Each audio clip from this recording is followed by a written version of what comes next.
Hi, my name is Dominique, and I'm the third member of this team that has created this resource for you. I have an undergraduate science degree, a master's in engineering, a PhD in architecture, and a postgraduate certificate in corporate governance.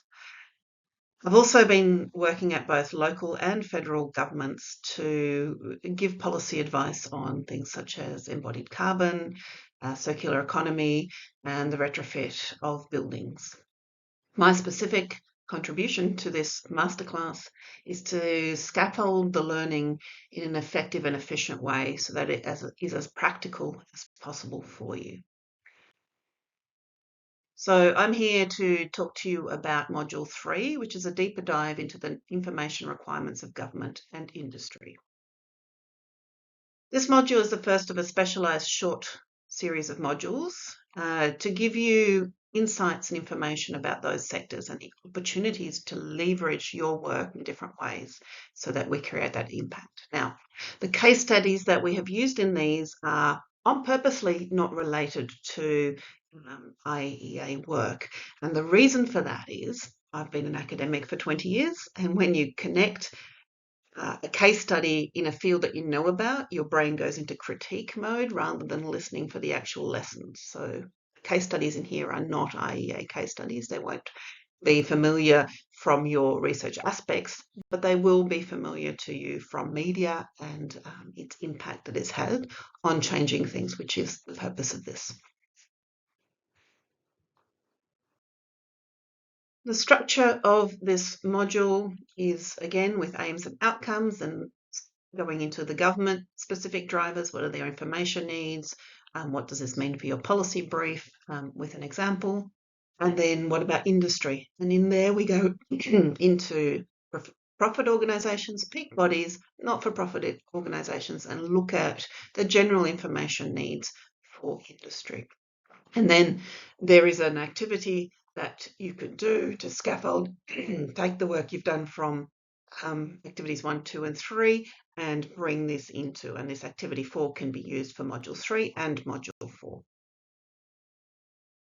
So what are the aims and outcomes? Well, not surprisingly, to understand the information needs of the policymaker within government and to impact industry. So what are their information needs?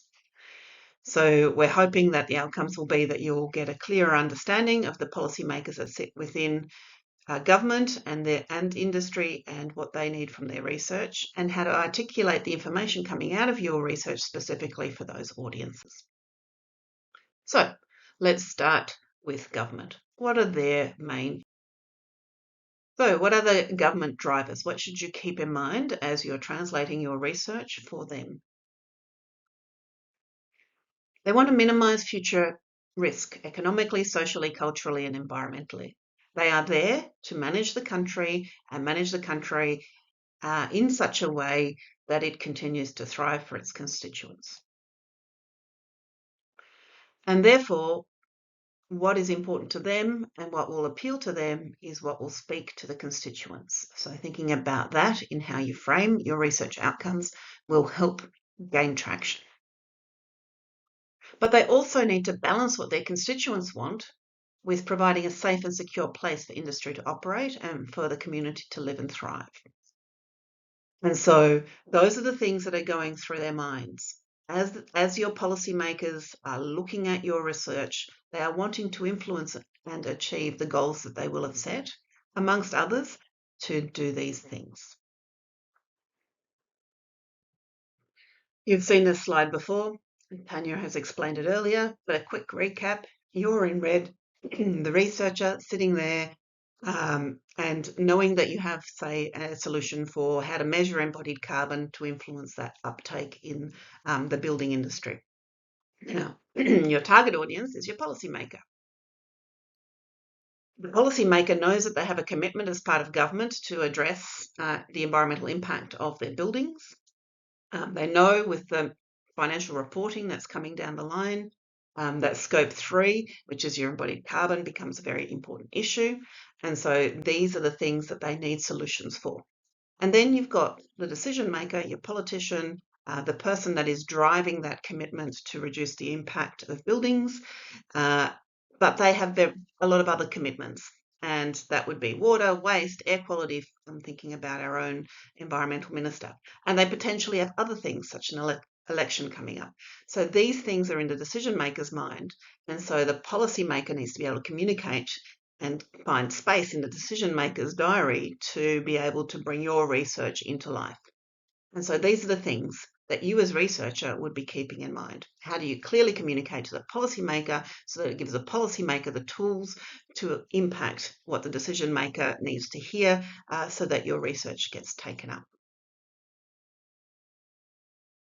So with that information in mind, what are the information needs that the government, the policy needs to enact the outcomes of your research?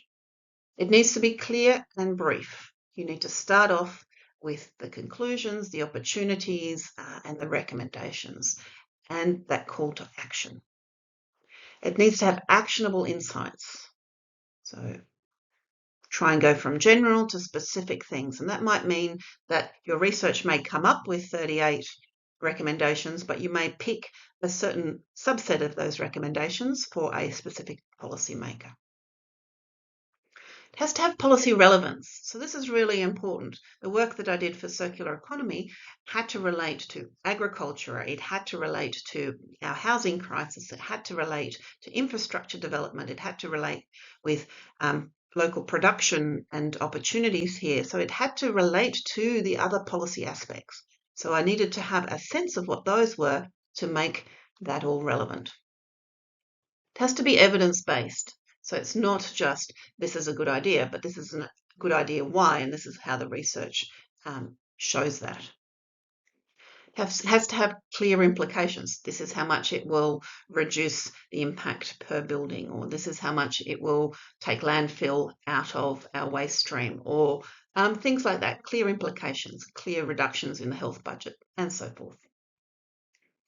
And it needs to be socially acceptable. So you need to have that social license.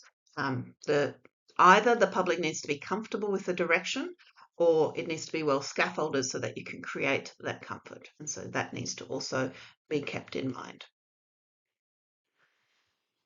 And include stakeholders in your thinking who might be for and against. So I'll give you an example of that in a second.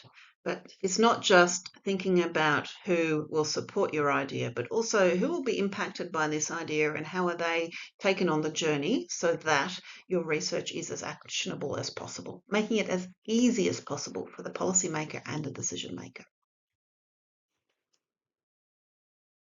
All right, let's start with a case study to make this real. Again, this is not an IEA case study, but it should be something that should be relatable. You should have all had experience with this. This case study shows how research on the health impact of smoking and the role of branding and marketing had on the uptake and continuation of habits of smoking. The research presented to the government was related to impacts on health budget, impacts on community health, and the effect that how a product looked and the messaging of that product would have in those. So people taking it up as young people and people continuing it as an addiction. And it ended up showing that there was a huge impact of the reduction of smoking, 25%. That was the actual impact, not just the research, and that about 100,000 Australians didn't take up the smoking. So there was research there and the influence has been good. So let's have a look at what that research was saying specifically with how it was messaging as we outlined before. So in 2012, a study showed that branding packaging influenced perceptions of cigarette quality, desirability, especially for young people. So the bright colours, the advertising, it was cool, it was, a little bit naughty. You did it behind the shed at school. And these were things that were, seen as very desirable. Research suggested that not just going away from the bright packaging to plain packaging, but also making the graphic bigger of the impact of that would reduce the starting of it because for the first time you're buying it, you're getting a sense of the impact. And then every time you continue buying those cigarettes, you're seeing what you're doing to yourself. So it has that direct cognitive connection. And then the public health research highlighted the potential for plain packaging to reduce rates, improving public health outcomes. So we want to do it. There is a way of doing it, and then there was the implication of what that would do. So very clearly framed. So as I mentioned earlier, between 2012 2015, a government study found that this resulted in a 25% decline in smoking prevalence, as well as an estimated 100,000 less Australians smoking. So let's have a look at what we had said were the aims of when you're communicating to government. Firstly, be clear and brief. There were very clear messages across. We want to do something about it. This is a way to do it, and these are the implications for the health budget and health outcomes. There were clear, actionable steps to implementation. Plainer packaging, graphic, demonstrations of the impact will mean a reduction of people finding this packaging attractive or finding the idea of smoking attractive, and that continuing reminder. It connected it to policy relevance, such as citizen well-being and health outcomes and budget. It was evidence-based. We'd had quite a lot of research in the marketing industry used for other purposes applied to this now, and quite a lot of research on health impacts, and that was able to be then used in those recommendations. There were clear financial implications as well as human health and constituent well-being implications. $7 billion in Australia. It was socially acceptable. The acceptability of smoking, the direct experience of people with cancer and smoking became much clearer. And so it was much more socially acceptable to not be smoking than it was to be smoking. And then there was an understanding of the people that were advocating for the stopping of smoking. They were involved. In Australia, the Cancer Council. But there was also discussions with health and medical bodies, the doctors' associations, and etc. also were consulted and included, as was the tobacco industry and tobacco growing companies. So the policy processes were carried out and implemented, bringing both of those for and against stakeholders into the discussions. All right, so that's all fine and good, but what does this mean when you're a researcher and you've got a 100-page report and you have to turn that into a 2-page policy brief? Well, if we think about the smoking examples, there were several government levers that were used. And so let's have a think about what those government levers are. So what are some of these policy levers or instruments? They can be regulatory, they can be economic, or they can be information. They include affirmative examples, for example, a minimum standard for fridges or things like that, subsidies or grants to develop an innovation, to bring in a new technology, or they could be disclosure information around a particular product or service. So here in Australia, an example of that is our Neighbours program. So that is it started as a voluntary and then became a regulatory disclosure of energy performance of commercial buildings, and that was taken up and ended up being quite a driver of the improvement of that sector. They could also be negative, so phase out of a particular piece of equipment or system. It could be a tax. For example, here we have quite a tax on alcohol, and it could be warning. So the smoking example that we just looked at, it had very clear warnings, very clear messaging around to support people to make choices.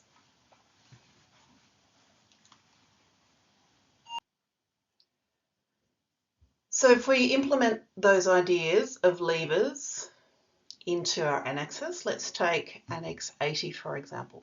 So within Annex 80's report, there were many recommendations, 37 in fact, and those recommendations within the report went to certain topic areas. what Caroline, one of our colleagues, did was take those and create a very simple table that then summarised the policy mechanisms that they could be used for, the technology targets and the disruptions mitigated, and the cost of those. That gives a very easy table, and then from that, for the sample that you have to look at, we chose A2, the cool envelope materials, and explored what could that look like in policy recommendations.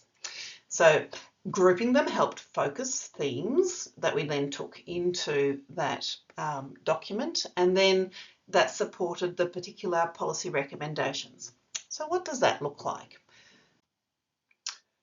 So what does this look like in our policy brief? So we've taken that table, we picked the A2 section, and we created our version, as an example, of a policy brief. So from that, we picked 4 recommendations. The first one was to expand cool roof policies, and that is a mixture of stick and information, right? So improving policies and information in those various programs, and then within those programs there may be some stick aspects to it. The second recommendation was to expand our building code requirements. Our building code requirements are what builders need to meet or designers need to meet to get buildings approved for construction, and so that's very clearly a stick. You don't meet the requirements, you aren't allowed to build. The next one is to offer rebates for manufacturers and homeowners to offset the initial cost of the cool roofs. Now that is very much a financial one, and it's a carrot. The last policy lever was to bring in training and certification program for these materials, and so that again is very much an information. So there you have it. Alrighty, so moving on to industry and peak bodies. So as I mentioned, this isn't just for profit. Industry is also the peak bodies that represent many of those industries, and it's also the non-profit industry. So we've put them all together. What are they looking for? So the main drivers for a profit industry is obviously, firstly, to increase market share and to make money, to demonstrate value to their investors in the market, obviously to comply, to meet regulations and to be legal, to have that license to operate, to also have the social license to operate. They have a board. Their board will set strategies. Their exec team will have the responsibility to implement those strategies. They will have longer term visions of growth and potential. And so that is a driver for them. So can your research speak to that? Peak bodies tend to be the organisations that represent specific industries. So here, for example, we have housing industry peak bodies. We have our aluminium sector peak bodies. We have engineering peak bodies, architecture peak bodies. So these are representing their industry, often with lobbying and political impacts. So what are their main drivers? Well, they're mostly related to supporting their members, of course, because that's who's paying them, right? So they gather and represent that interest. They want to show that they're providing value through courses, information, newsletters, networking, getting together, drinks, awards, and so forth, but also showing the impact that they've had in their advocacy on behalf of those members.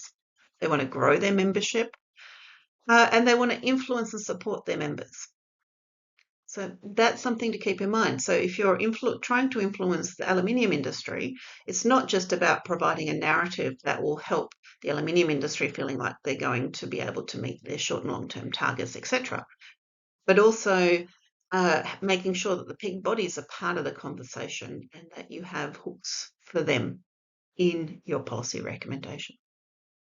What about non-for-profits? So non-for-profits have a very different driver than for-profit organisations, but they still want to be a viable organisation that pays their staff well, etc. But they don't have investors, so they don't need to turn a profit. Though most of them do tend to have some surplus to enable continuing operational redundancies. They tend to reinvest in their organisations if they have surpluses, so that could be a hook. They still, just like for-profit organisations, have short and long-term strategies that they want to meet.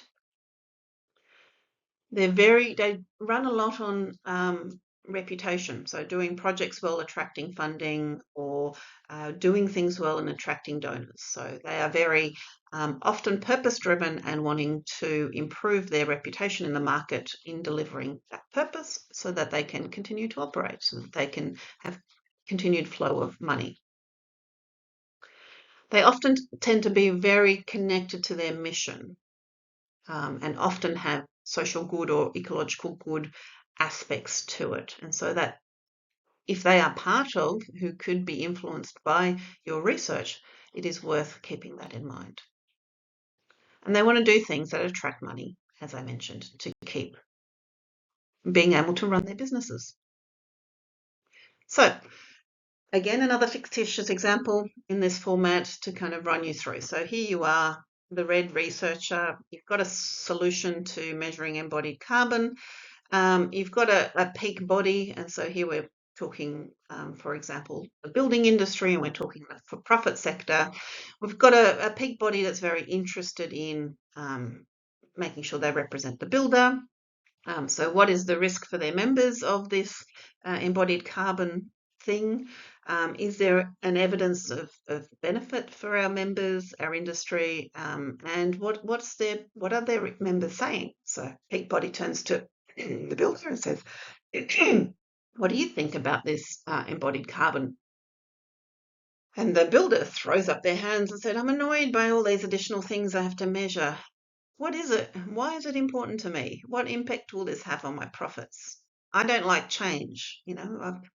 I'm doing what I'm doing and I just want to keep doing it. I don't want to have to bring all of this stuff in. And so that goes back to the peak body. And so the peak body will then either enable or block the potential research that you're bringing. And so keeping that in mind, speaking the language of the builder so that the peak body can see the value to their member is really important for your research if they are the audience that you're trying to impact.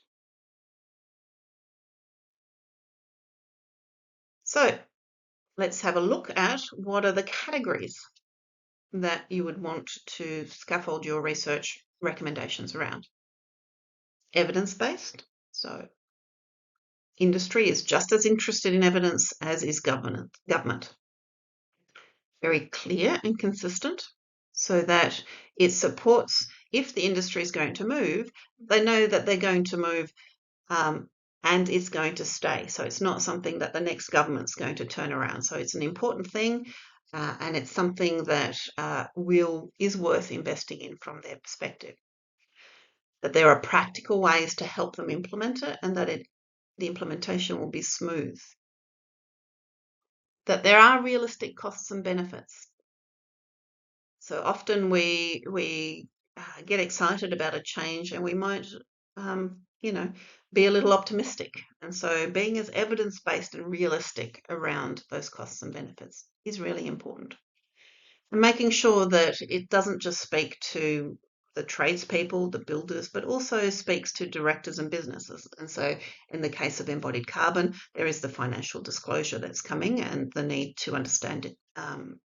Scope 3 emissions and to take that into your financial reporting over a certain size.